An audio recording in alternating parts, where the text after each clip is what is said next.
How are you all. I hope कि आप सब ठीक होंगे। आज की इस वीडियो में हम बात करने जा रहे हैं लैंग्वेज एंड डीकोलोनाइजेशन के बारे में। हम ये देखेंगे कि what is language and what is decolonisation, the relevance of language with decolonisation और the relevance of language with that of post colonial studies. ठीक है, पोस्ट कॉलोनियल स्टडीज के अंदर हम लैंग्वेज को और डीकोलोनाइजेशन को हम क्यों पढ़ते हैं, अब इन सारे टॉपिक्स को इन डिटेल डिस्कस करने जा रहे हैं। तो हम स्टार्ट करते हैं। फर्स्टली आप ये समझो कि व्हाट इज लैंग्वेज, तो कि लैंग्वेज होता क्या है। सिंपली लैंग्वेज क्या है? लैंग्वेज हमारा मीन्स ऑफ कम्युनिकेशन है, यानी जब हम बोलते हैं तो हम अपनी लैंग्वेज को ही एक्सप्रेस कर रहे होते हैं। हमारा मीन्स ऑफ कम्युनिकेशन है और लैंग्वेज हमारा करियर ऑफ कल्चर भी है, हमारे यानी कल्चर का कैरियर भी है। हम अपने कल्चर को, अपनी आइडेंटिटी को अपनी लैंग्वेज के थ्रू ही एक्सप्रेस करते हैं। लैंग्वेज हमारी आइडेंटिटी को भी आइडेंटिफाई करती है। ठीक है, अब पोस्ट कॉलोनियलिज्म के अंदर लैंग्वेज का क्या रोल है, ये देखें कि जब भी कोई कंट्री किसी दूसरी कंट्री को कॉलोनाइज करती है तो वो उन्हें इस बात पे मजबूर कर देती है कि आप हमारी लैंग्वेज में हमसे बात करो। ठीक है, तो पोस्ट कॉलोनियल लैंग्वेज के अंदर ये डिस्कस किया जाता है कि कॉलोनियलिज्म के अंदर किस तरीके से उन्होंने जो मार्जिनलाइज्ड पीपल की लैंग्वेज को स्नैच किया था, वो किस तरह के जो कॉलोनाइजर थे वो किस तरह कॉलोनाइज्ड पीपल को मारते थे कि जब वो अपनी लैंग्वेज, अपनी नेटिव लैंग्वेज को यूज़ करते थे, वो उन्हें बहुत ज़्यादा सब्जुगेट करते थे और उन्हें फोर्स करते थे कि आप कॉलोनियल लैंग्वेज को ही यूज़ करो। यानी कॉलोनाइज़र की लैंग्वेज को यूज़ करने पे फोर्स किया जाता था उन्हें, और जब वो अपनी नेटिव लैंग्वेज स्पीक करते थे तो उन्हें अपनी नेटिव लैंग्वेज एक तो बोलने से मना किया जाता था, और इवन कि जब वो बोलते थे तो उन्हें मारा भी जाता था। ठीक है, तो ये था। हम देखते हैं कि पोस्ट कॉलोनियल लैंग्वेज के अंदर हम ये स्टडी करते हैं कि कॉलोनियलिज्म के अंदर लैंग्वेज का रोल क्या था, यानी लैंग्वेज किस तरीके से जो हमारी आइडेंटिटी को कंस्ट्रक्ट करती है, कंस्ट्रक्शन ऑफ आइडेंटिटी में इंपॉर्टेंट रोल प्ले करती है लैंग्वेज, उसे किस तरीके से सब्जुगेट किया जाता है। ठीक है, होप सो कि आपको लैंग्वेज का मतलब समझ आ गया होगा इन पोस्ट कॉलोनियल स्टडीज। अब हम बात करते हैं लैंग्वेज का बारे में कि गुगी व थियानो जो बहुत इंपॉर्टेंट राइटर है, वो लैंग्वेज के बारे में क्या कहता है। ठीक है, जब पोस्ट कॉलोनियल स्टडी स्टार्ट होती है तो बहुत सारे अफ्रीकन, एशियन राइटर्स, या हम कह सकते हैं वो बहुत सारे वो राइटर्स जो पहले, जिनकी कंट्री पहले फॉर्मर कॉलोनाइज्ड थी, वो अपनी ही आइडेंटिटी को रिकंस्ट्रक्ट करते हैं। ठीक है, अब गुगी व थियानो गिकुओ का रहने वाला था, इसे कीनियन नॉवेलिस्ट भी कहा जाता है। ये कीनियन क्रिटिक्स भी था। ठीक है, क्रिटिक भी था एक। ये एक अफ्रीकन पर्सन था। इसने अपने work decolonising the mind, the politics of language in African literature, इसने अपने इस वर्क के अंदर बेसिकली इंपॉर्टेंस ऑफ लैंग्वेज को बताया है। लैंग्वेज हमारी सोसाइटी में, हमारी आइडेंटिटी में क्या रोल प्ले करती है, what is the role of language with that of the culture, या relevance of language with culture के साथ, ये सारा कुछ इसके अंदर बताता है। ठीक है, ये बताता है कि लैंग्वेज क्या है। लैंग्वेज हमारे पास मीन्स ऑफ कम्युनिकेशन भी है और लैंग्वेज कैरियर ऑफ कल्चर भी है। इसने इसका ने ये जो वर्क लिखा था डीकोलोनाइजिंग द माइंड, ये अपनी टर्म से ही बेसिकली आइडेंटिफाइड है कि डीकोलोनाइज, अपने माइंड को डीकोलोनाइज कर देना। ठीक है, ना सिर्फ अपनी लैंग्वेज को डीकोलोनाइज करना, अपनी यानी लैंग्वेज ऑफ कॉलोनाइजर से को डीकोलोनाइज करना, अपनी नहीं। ठीक है, उनकी लैंग्वेज को छोड़ देना। ठीक है, अपनी ही अपने माइंड को भी डीकोलोनाइज करना, यानी माइंड को इंडिपेंडेंट की तरफ लेके जाना। ठीक है, तो ये जो इसका वर्क था, बेसिकली ये वर्क माना जाता है फेयरवेल टू इंग्लिश, यानी इस वर्क के बाद इसने इंग्लिश के अंदर लिखना छोड़ दिया। मैं आपको बता दूं कि गुगी व थियानो एक अफ्रीकन था, तो इसे बहुत सारी डिस्क्रिमिनेशन फेस करना पड़ी थी। इवन कि जब ये स्कूल जाते थे तो इन्हें टीज किया जाता था और इन्हें पनिश किया जाता था। इन्हें पनिश किया जाता था कि वो अपनी नेटिव लैंग्वेज क्यों यूज़ कर रहे हैं, और इवन के जो नेटिव लैंग्वेज यूज़ करता था उनके उनकी नेटिव लैंग्वेज बोलने पे पनिश किया जाता था, बाकायदा पनिशमेंट होती थी। ठीक है, जो यानी ये जो अपनी नेटिव लैंग्वेज बोलते थे, इनकी जो नेटिव लैंग्वेज थी वो गिकुओ थी। ठीक है, गिकुओ का रहने वाला था, तो गिकुओ इनकी नेटिव लैंग्वेज थी। तो इन्होंने जब लिखना स्टार्ट किया, फर्स्टली तो गुगी व थियानो ने इंग्लिश लैंग्वेज को ही यूज़ किया, लेकिन जब इन्हें कॉन्शियस अरोस हुई या इन्हें रिकॉग्निशन हुई कि हमें अपनी ही लैंग्वेज के अंदर लिखना चाहिए, ये एक फैक्टर है कि जब भी जो पोस्ट कॉलोनियल राइटर्स है ना, दो तरह की लैंग्वेजेस यूज़ करें जो हम नेक्स्ट पढ़ेंगे, जिसमें से पहली है एप्रोप्रिएशन और दूसरी है एब्रोगेशन। दोनों के कॉन्सेप्ट है, लेकिन ये जो गुगी व थियानो ये पहले यूज़ करता था एप्रोप्रिएशन। एप्रोप्रिएशन क्या होती है? यूज़ इंग्लिश लैंग्वेज ही करना, लेकिन अपनी इंग्लिश लैंग्वेज को यूज़ करते-करते अपनी ही नेटिव लैंग्वेज के कुछ वर्ड्स उसके अंदर ऐड कर देना। और दूसरी होती है एब्रोगेशन। एब्रोगेशन होती है totally rejection of the coloniser की लैंग्वेज की टोटली रिजेक्शन होती है, ठीक है? तो ये क्या करता है, इसने पहले तो इंग्लिश लैंग्वेज के अंदर वर्क लिखे, लेकिन फिर बाद में जब इसे मालूम हुआ कि इस तरह हम अपनी आइडेंटिटी को रिकंस्ट्रक्ट नहीं कर सकेंगे, तो फिर इन्होंने उस वर्क को निगेट करना शुरू कर दिया, इंग्लिश लैंग्वेज को निगेट करना शुरू कर दिया और अपनी नेटिव लैंग्वेज के अंदर इसने लिखना स्टार्ट कर दिया था, ठीक है? और वो बताता है कि अफ्रीका के अंदर लैंग्वेज कितना इंपॉर्टेंट रोल प्ले करती है। इसने अपना कॉन्सेप्ट दिया था डीकोलोनाइजिंग द माइंड। वो ये कहता है कि हमें डीकोलोनाइजेशन ऑफ माइंड पे फोकस करना है, यानी अपने माइंड को भी हमें आज़ाद करवाना है। फिजिकली डीकोलोनाइजेशन की तो ज़रूरत है, लेकिन हमें अपने माइंड को भी स्लेवरी से आज़ाद करवाना है। मैंने आपको कल बताया था कि न्यू कॉलोनियलिज्म के अंदर क्या होता है कि आप फिजिकली तौर पे तो आज़ाद होते हैं, लेकिन आपका जो माइंड होता है वो स्लेव होता है। इसी तरह ये कहता है कि आपने अपने माइंड को भी डीकोलोनाइज़ करना है, ठीक है? फिर वो बात करते हैं कि लैंग्वेज और कल्चर का आपस में क्या रोल है। लैंग्वेज, वो कहते हैं कि जो लैंग्वेज और कल्चर है ना, वो आपस में इतने इम्पोर्टेंट है कि that they both are inseparable, उन्हें कभी भी सेपरेट नहीं किया जा सकता। अगर आप लैंग्वेज को सेपरेट करोगे फिर दैट ऑफ द कल्चर, तो इट्स मीन कि आपने लैंग्वेज को ख़त्म कर दिया। और इसी तरह अगर आप कल्चर को सेपरेट करके विद लैंग्वेज से, तो इट्स मीन कि आपने अपने कल्चर को ख़त्म कर दिया। तो इस तरह वो ये कहता है कि जो कल्चर और लैंग्वेज बहुत इंटर रिलेटेड है आपस में, ठीक है? आप ये दोनों ही, आपकी लैंग्वेज और आपका कल्चर आपकी आइडेंटिटी को कंस्ट्रक्ट करता है।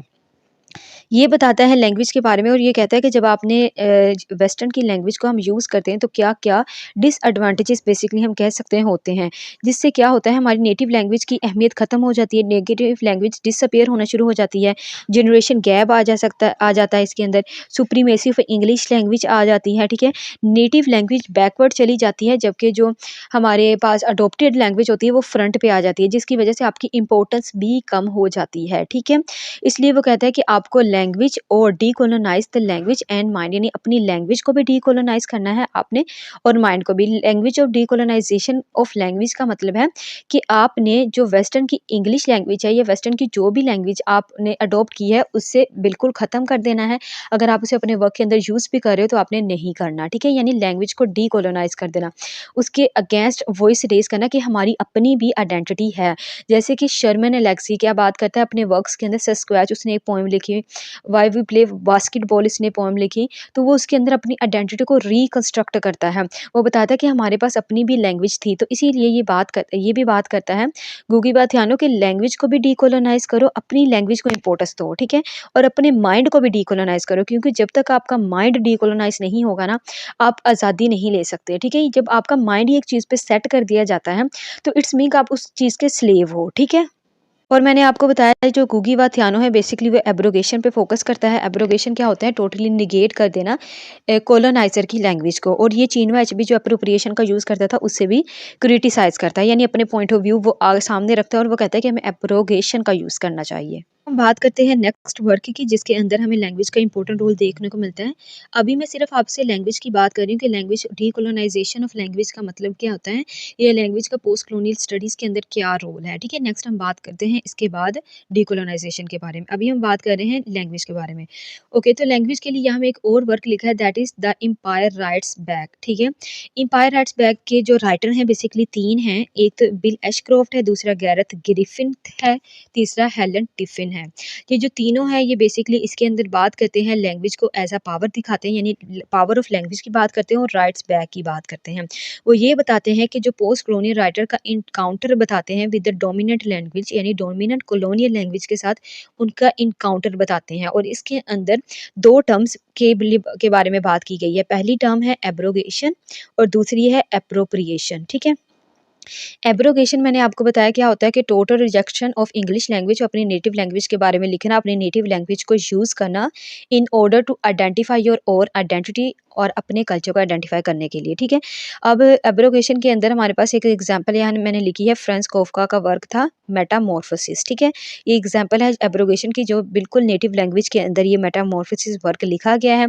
इसके अलावा ये जो हमारे पास गुगी व थियानो के वर्क्स भी हमारे पास एग्जांपल है एब्रोगेशन की। अब एप्रोप्रिएशन क्या होता है? एप्रोप्रिएशन बेसिकली मतलब होता है यूज़ द डोमिनेंट लैंग्वेज, यानी जो डोमिनेंट लैंग्वेज को ही आपने यूज़ करना है by adding your the vocabulary of your language, यानी अपनी लैंग्वेज के कुछ वर्ड्स को ऐड कर देना जब आप इंग्लिश के अंदर ही कोई वर्क लिख रहे हो, ठीक है, यानी डोमिनेंट लैंग्वेज के अंदर ही लिखना है, लेकिन उसको लिखते लिखते एज अ रेजिस्टेंस की फॉर्म में आप कह सकते हो, तो उसके अंदर अपनी वोकेबुलरी के कुछ वर्ड ऐड कर देना। फॉर एग्जांपल अगर कोई उर्दू स्पीकिंग राइटर या हिंदी स्पीकिंग राइटर लिख रहा है इंग्लिश के अंदर और हिंदी के या उर्दू के वो कुछ वर्ड ऐड कर दे, तो वो कहलाता है अपनी राइटिंग के अंदर, तो वो कहलाएंगे एप्रोप्रिएशन, ठीक है। यहाँ मैंने कुछ एग्जांपल्स लिखी हैं जो राइटर्स बेसिकली एप्रोप्रिएशन का यूज़ करते हैं। पोस्ट कॉलोनियल राइटर्स आपको बहुत सारे मिलेंगे, जैसे कि चीनो एचबी, सारा सुलैरी, जुल्फ़िकार घोष, हनीफ कुरैशी, मोहसिन हामिद, ये सारे वर्क। मोहसिन हामिद का वर्क है द रिलक्टेंट फंडामेंटलिज्म, जो बहुत बेस्ट एग्जांपल है पोस्ट कॉलोनियल स्टडीज़ की। उसके अंदर मल्टीपल पर्सपेक्टिव हमें देखने को मिलते हैं, इवन कि उसके अंदर हमें रेजिस्टेंस का एलिमेंट भी देखने को मिलता है, ठीक है, जिसे आप इसके अंदर कोट कर सकते हो। और हनीफ कुरैशी की शॉर्ट स्टोरी है माय सन द फनेटिक, उसके अंदर बेसिकली उसने यूज़ किया है अप्रोप्रिएशन का, यानी जैसे कि वो जिहाद का वर्ड यूज़ करता है, कुरान का वर्ड यूज़ करता है, ठीक है, रिवॉर्ड मुस्लिम रिवॉर्ड जो हेवन जन्नत यानी पैराडाइज, इन चीज़ों के बारे में इस तरह वो वर्ड यूज़ करके एप्रोप्रिएशन का यूज़ करता है। नेक्स्ट बात करते हैं कि बिल एशक्रॉफ्ट ने basically 3 type of linguistic communities की बात की है। वो ये कहता है कि 3 तरह की कम्युनिटीज़ हैं। लिंग्विस्टिक बेसिकली क्या होती है, स्टडी ऑफ लैंग्वेज। तो वो कहते हैं कि लिंग्विस्टिक कम्युनिटीज़ यानी जहाँ लैंग्वेज बोली जाती है वो 3 तरह की कम्युनिटीज़ हैं। पहली वो बात करता है मोनोग्लोसिस, दूसरी है डायग्लोसिस और तीसरी है पोलोग्लोसिस। मोनोग्लोसिस बेसिकली रेफ़र करता है, या मोनोग्लोसिस का मतलब होता है the ability to speak one language, ठीक है। तो इसलिए मोनोग्लोसिस का मतलब है ऐसी जगह या उन प्लेसेस पे जहाँ इंग्लिश को नेटिव लैंग्वेज, यानी एक ही लैंग्वेज बोली जाती है और इंग्लिश जहाँ लैंग्वेज एक ही बोली जाती है वहाँ इंग्लिश उनकी नेटिव लैंग्वेज हो, ठीक है, जैसे कि वेस्टर्न कंट्रीज हैं। दूसरी होती है हमारे पास डायग्लोसिक। डायग्लोसिक का मतलब होता है बायलिंगुअल लैंग्वेज, यानी बायलिंगुअल। बायलिंगुअल का मतलब होता है दो लैंग्वेज बोलना, ठीक है। ऐसी प्लेसेस यहाँ दो लैंग्वेज बोली जाती हैं, जैसे कि इंडिया के अंदर, अफ्रीका के अंदर, साउथ पैसिफिक के अंदर, ये इसके एग्जांपल्स हैं। और जो तीसरी है वो है पॉलीग्लोसिस, और पॉलीग्लोसिस का मतलब होता है मल्टीपल लैंग्वेज, यानी मल्टीपल डायलेक्ट्स को इन वन प्लेस यूज़ करना, ठीक है। तो ये है पॉलीग्लोसिस। तो ये जो तीनों लिंग्विस्टिक कम्युनिटीज़ की बात करता है ना, ये इस तरह रिलेट करते हैं कि जब हम लैंग्वेज को स्टडी करते हैं, तो क्या होता है कि आपने हाइब्रिडिटी का कॉन्सेप्ट पढ़ा होगा पोस्ट कॉलोनियल स्टडीज़ के अंदर। हाइब्रिडिटी के अंदर हम देखते हैं कि मल्टीपल कल्चर की मिक्सिंग होती है, ठीक है, ब्लेंड हो जाते हैं मल्टीपल कल्चर्स। तो इसी तरह जब मल्टीपल लैंग्वेजेस ब्लेंड हो जाती हैं, तो हम उसको पढ़ते हैं डायग्लोसिस के अंदर या पॉलीग्लोसिस के अंदर। तो हम पोस्ट कॉलोनियल स्टडीज़ के अंदर या हम कोलोनाइजेशन के अंदर भी तो ऐसा ही होता है कि जब कोई कोलोनाइज़र आके किसी को कोलोनाइज़ कर लेता है, तो वहाँ एक तो नेटिव स्पीकर की लैंग्वेज होगी और दूसरा जो कोलोनाइज़र होगा उनकी लैंग्वेज होगी। तो इस तरह डायग्लोसिस बन जाती है, और अगर वो ज़्यादा कंट्रीज़ को ऑक्यूपाई कर लें तो फिर वहाँ पॉलीग्लोसिस होगा, ठीक है, पॉलीग्लोसिस कम्युनिटी होगी बेसिकली वो। तो इस तरह बिल एशक्रॉफ्ट लैंग्वेज के अंदर, language in post colonial studies के अंदर इन तीनों लिंग्विस्टिक कम्युनिटीज़ की बात करता है।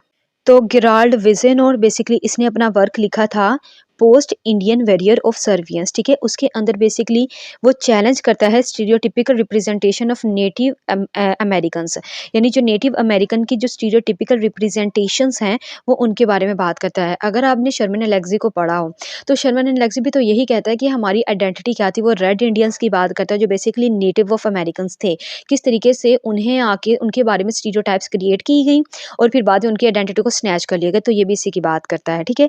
ये ही celebrated English as a vehicle for resistance, यानी इंग्लिश को as a vehicle for resistance के लिए तौर पे सेलिब्रेट करता है, क्योंकि वो बताता है कि इंग्लिश को ये हमने रेसिस्ट किया है, यानी रेजिस्टेंस ऑफ इंग्लिश लैंग्वेज के बारे में वो बात करता है अपने वर्क्स के अंदर, ठीक है। सर्वियंस का जो टर्म इसने इसके अंदर कॉइन किया है, बेसिकली वो रेजिस्टेंस और सर्वाइवल, इन दो टर्म से मिला के ये सर्वियंस की टर्म को बताता है, ठीक है। यहाँ जो ये मैंने वर्क के साथ स्पेलिंग लिखे ना, ये वाले स्पेलिंग इस अकॉर्डिंग टू दिस बुक, ये वाले स्पेलिंग राइट है, ठीक है, नीचे वाले नहीं है, ये वाले स्पेलिंग इसके राइट है। तो आई होप सो कि आपको ये क्लियर हो गया होगा what is language, what is the role of language in post colonial studies. Language के अंदर हम क्या-क्या डिस्कस करते हैं, ठीक है? कौन-कौन से राइटर ने लैंग्वेज की decolonisation of language with the same at the same time with decolonisation of mind की बात की है, ठीक है? हमने उसके अंदर गुगी wa Thiong'o, the empire writes back, Bill Ashcroft और इसके अलावा गेराल्ड विज़ेनोर की बात की है, ठीक है? ये अगर आपको सेपरेट क्वेश्चन आ जाए कि रोल ऑफ लैंग्वेज, मैंने सेपरेट इसलिए आपको बताया कि ये सेपरेट भी आ सकते हैं, कुछ भी आ सकता है यूनिवर्सिटी का, ठीक है? जब आपको यूनिवर्सिटी पेपर बनाती हो तो कुछ भी आ सकता है आपको। तो अगर आपको सेपरेट आ जाए तो आपके पास इतना मटेरियल हो कि आप 20 मार्क्स का क्वेश्चन आसानी से अटेम्प्ट कर सको। अच्छा, तो अब हम बात करते हैं डीकोलोनाइज़ेशन की, फिर इसके बाद हम बात करेंगे कि ये दोनों लैंग्वेज और डीकोलोनाइज़ेशन आपस में कैसे रिलेट करते हैं। ओके, तो व्हाट इज़ डीकोलोनाइज़ेशन? बेसिकली डीकोलोनाइज़ेशन 4 कॉन्सेप्ट मैंने आपको अपनी first video post colonial studies में बताए थे, जिसके अंदर जो पहला कॉन्सेप्ट था कॉलोनियलिज़्म, दूसरा था इंपीरियलिज़्म, फिर था न्यू कॉलोनियलिज़्म और लास्ट पे था डीकोलोनाइज़ेशन। पहले 3 कॉन्सेप्ट को मैं आपके साथ डिस्कस कर चुकी हूँ, मेक श्योर कि पहले आप उनको देख लें ताकि आपकी अंडरस्टैंडिंग क्लियर हो जाए। आज हम बात कर रहे हैं डीकोलोनाइज़ेशन की। मैंने डीकोलोनाइज़ेशन को लैंग्वेज के साथ रिलेट करके बताया, क्योंकि ये एक फुल टॉपिक आता है कि रोल ऑफ लैंग्वेज इन डीकोलोनाइज़ेशन या लैंग्वेज एंड डीकोलोनाइज़ेशन। डीकोलोनाइज़ेशन क्या होता है? The process by which colonies become independent from the colonising country, यानी वो प्रोसेस जब एक कॉलोनाइज्ड कंट्री मुकम्मल तौर पे इंडिपेंडेंट हो जाती है from the role of coloniser, तो उस प्रोसेस को हम कहते हैं डीकोलोनाइज़ेशन। जैसे कि 1947 के अंदर हमने क्या किया, हमने एक तो पार्टीशन हुई थी और एट द सेम टाइम जो ब्रिटिश था वो हमें छोड़ के चला गया था, यानी उन्होंने अपना जो फिजिकल कंट्रोल था वो हमसे हटा लिया था, तो वो डीकोलोनाइज़ेशन ही हुई थी, ठीक है? डीकोलोनाइजेशन बेसिकली का मतलब होता है free from the direct and indirect control. ये आप याद रखिएगा जब भी मैंने आपसे अभी बात की decolonisation of language and mind की। इनडायरेक्ट कंट्रोल का मतलब होता है कि आप अपने माइंड को भी उनका स्लेव ना बनने दो, यानी न्यू कॉलोनियलिज्म भी ना हो और कॉलोनियलिज्म भी ना हो, ठीक है? इसके अंदर इमेंसिपेशन ऑफ कॉलोनाइजेशन की बात की जाती है। अब इमेंसिपेशन का मतलब होता है फ्री फ्रॉम स्लेवरी, ठीक है?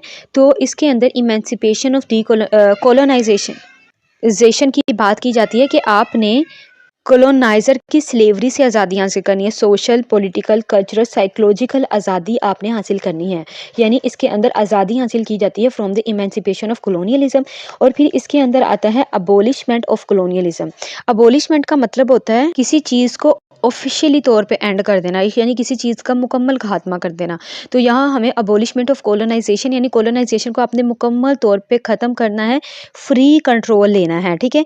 इसके अंदर इंडिपेंडेंट फ्रॉम कॉलोनाइजेशन से होती है, और ये जो इंडिपेंडेंस होती है ना, वो फिजिकल और power of imperial new colonialism की भी इंडिपेंडेंस होती है, ठीक है? जैसे मैंने आपके से बात की कि यहाँ ना कि न्यू कॉलोनियलिज्म होगा और ना ही यहाँ कॉलोनियलिज्म होगा।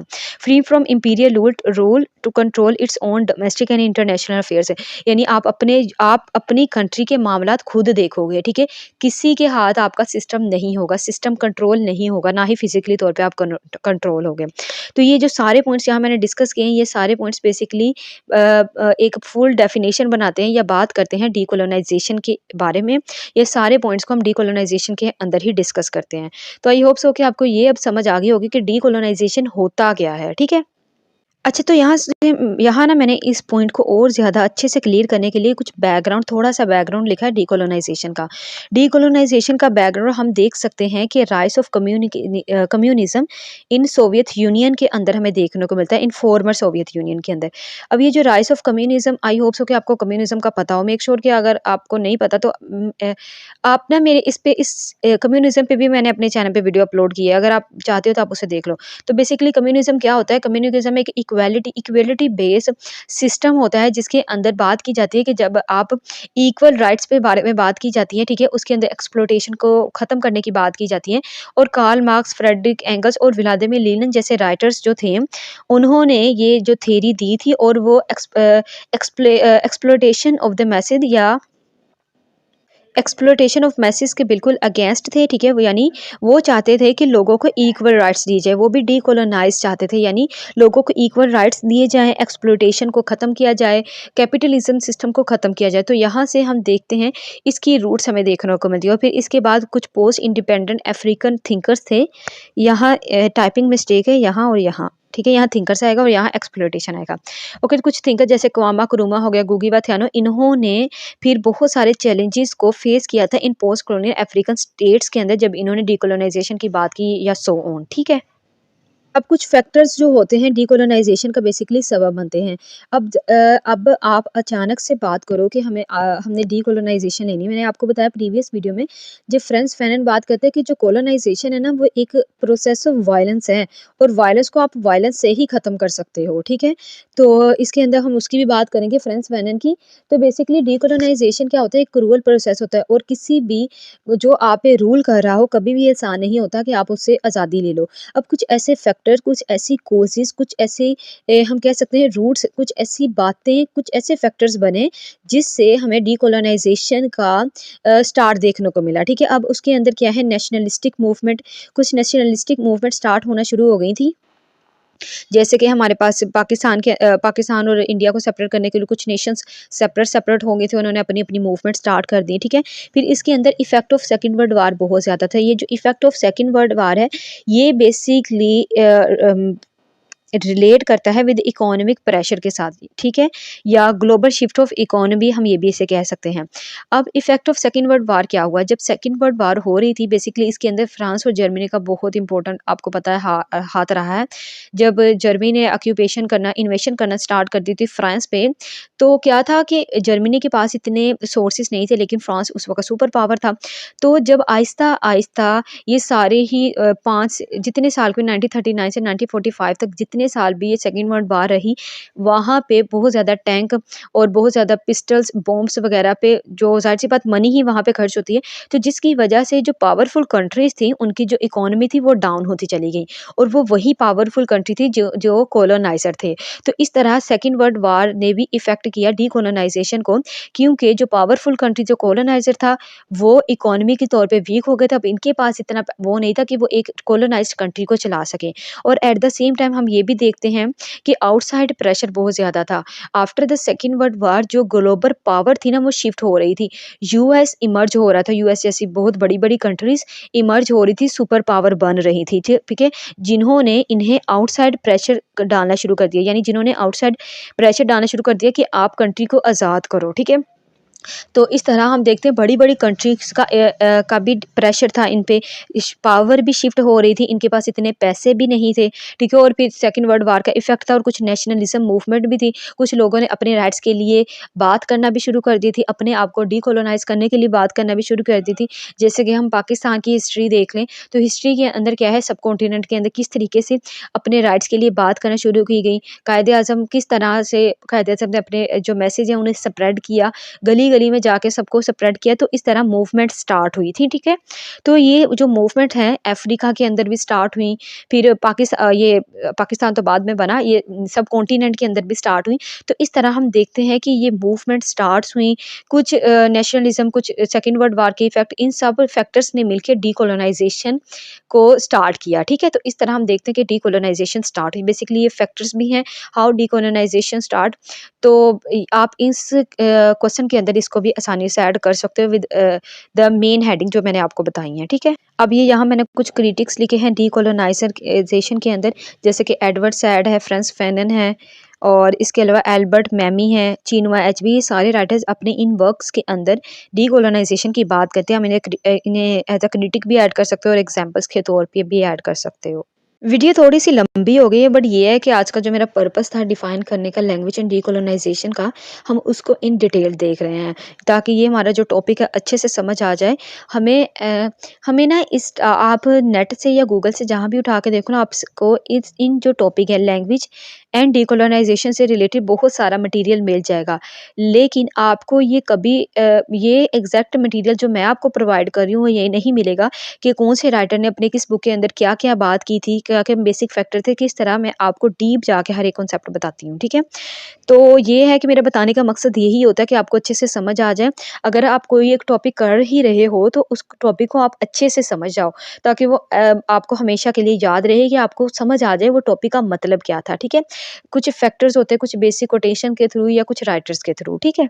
अब हम बात करते हैं फ्रांस फैनन की। फ्रांस फैनन बहुत इंपॉर्टेंट रोल प्ले करता है, ठीक है। फ्रांस फैनन को हम डीकोलोनाइजेशन इन अफ्रीका के अंदर स्टडी करते हैं। फ्रांस फैनन ने अपना वर्क लिखा था ब्लैक स्किन वाइट मास्क, उसके और इसके अलावा एक और वर्क था the rest of the earth. इन दोनों वर्क्स के अंदर बेसिकली फ्रांस फैनन बताता है कि कॉलोनियलिज्म क्या था, कॉलोनियलिज्म का इफेक्ट साइकोलॉजिकली तौर पे लोगों पे क्या था, वो कॉलोनियलिज्म को as an act of violence बताता है, ये सब कुछ, ठीक है। वो बताता है कि जो कॉलोनियलिज्म है एक एक ना वो बताता है कि ये एक कोर्सिव कंट्रोल है, ठीक है। कोर्सिव कंट्रोल का मतलब होता है एक फोर्स बेस्ड कंट्रोल, ऐसा कंट्रोल जो फोर्स की बेस पे लिया जाए। तो वो कॉलोनियलिज्म को एक कोर्सिव कंट्रोल बताता है और इसके अंदर वो बात करता है वॉयलेंस के बारे में। वो कहता है कि जो वॉयलेंस थी जो कॉलोनाइज़र ने कॉलोनाइज़्ड पे की, ठीक है? इस तरह वो वॉयलेंस वगैरह के बारे में भी बात करता है। बेसिकली वो एक ये आपने 2 कॉन्सेप्ट याद रखने हैं। पहला वो बताता है कि जो कॉलोनियलिज़्म एक कोर्सिव कंट्रोल है, यानी फोर्स बेस्ड कंट्रोल है, जिसके अंदर फोर्सिबली आपको कंट्रोल किया जाता है आपके मटीरियल वगैरह पे, सब कुछ चीज़ें पे। और दूसरे नंबर पे ये वॉयलेंस क्रिएट करता है, यानी जो कॉलोनाइज़्ड है वो वॉयलेंस को फेस करते हैं थ्रू द हैंड्स ऑफ कॉलोनाइज़र्स, ठीक है? कॉलोनाइज्ड फेस करते through the hand of coloniser. अब इसके अंदर वो 3 टाइप्स ऑफ वायलेंस बताता है। पहली टाइप ऑफ वायलेंस है फिजिकल वायलेंस, दूसरी है स्ट्रक्चरल वायलेंस और तीसरी है साइकोलॉजिकल वायलेंस। फिजिकल वायलेंस जो है वो फिजिकल यानी हमारी बॉडी से रिलेट करती है, जैसे कि कॉलोनाइजर जो है वो आपको किल कर देते हैं, बॉडी इंजरी की सूरत में किस तरीके से सब्जुगेट किया जाता है, मारा पीटा जाता है, ये सब कुछ। फिर स्ट्रक्चरल वायलेंस होता है। स्ट्रक्चरल वायलेंस बेसिकली रेफर करता है the negative power of social institution, यानी सोशल इंस्टीट्यूशंस की पावर को नेगेटिवली तौर पे यूज़ करना, ठीक है। एक जो सोशल इंस्टीट्यूशन किसी ब्लैक पर्सन को अगर कोई फ़ायदा दे रहा है, तो उसे वो फ़ायदा देने से रोक देना, ठीक है। तो ये स्ट्रक्चरल वायलेंस के अंदर आएगा। फिर है साइकोलॉजिकल वायलेंस। साइकोलॉजिकल वायलेंस जो हमारे माइंड से रिलेट करती है। जब आप किसी ने कॉलोनाइज़ेशन फेस की हो तो वो उनकी साइकोलॉजी बहुत ज़्यादा डिस्टर्ब हो जाती है, माइंड स्लेव हो जाते हैं। फ्रांस फैनन को प्रीस्ट ऑफ डीकोलोनाइजेशन की भी कहा जाता है।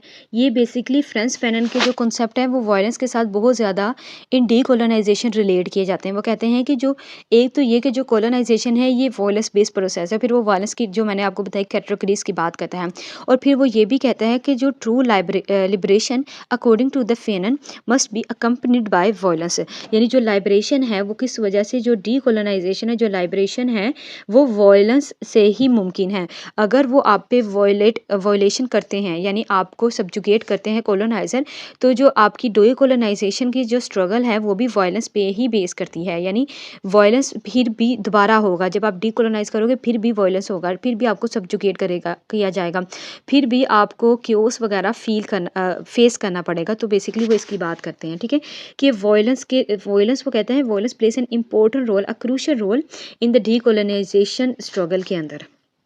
तो आई होप सो कि आपको फ्रांस फैनन के सारे कॉन्सेप्ट अच्छे से समझ आ गए होंगे। फ्रांस फैनन बहुत इंपॉर्टेंट है डीकोलोनाइजेशन के अंदर। आप लैंग्वेज के अंदर गुगी व थ्यानो और डीकोलोनाइजेशन के अंदर फ्रांस फैनन को ज़रूर डिस्कस कीजिएगा जब आप अपने क्वेश्चन को अटेम्प्ट करने जा रहे हो। ओके, तो अब हमने पढ़ लिया है कि लैंग्वेज क्या है, लैंग्वेज का role in post colonial studies और डीकोलोनाइजेशन का role in post colonial studies. अब लैंग्वेज एंड डीकोलोनाइजेशन आपस में कैसे रिलेट करते हैं। मैंने आपको बताया कि जो लैंग्वेज है आपकी आइडेंटिटी के अंदर बहुत इंपॉर्टेंट रोल प्ले करती है, और जब आप डीकोलोनाइज होते हो तो आप फिजिकली तौर पे तो डीकोलोनाइज हो जाते हो, ठीक है, लेकिन लैंग्वेज जो है वो आपकी आइडेंटिटी में इंपॉर्टेंट रोल प्ले करती है। तो इट्स मीन कि जो पोस्ट कॉलोनियल स्टडीज़ के अंदर आपको फिजिकली तौर पे डीकोलोनाइज होने के साथ साथ अपने माइंड को भी डीकोलोनाइज करना है, ठीक है। डीकोलोनाइजेशन ऑफ माइंड बहुत इंपॉर्टेंट है, जिसको हम स्टडी करते हैं डीकोलोनाइजेशन ऑफ लैंग्वेज के अंदर, ठीक है। डीकोलोनाइजेशन आपने हासिल करनी है, यानी आपने इंडिपेंडेंट होना है, लेकिन आपकी लैंग्वेज की इंडिपेंडेंस भी बहुत इंपॉर्टेंट है।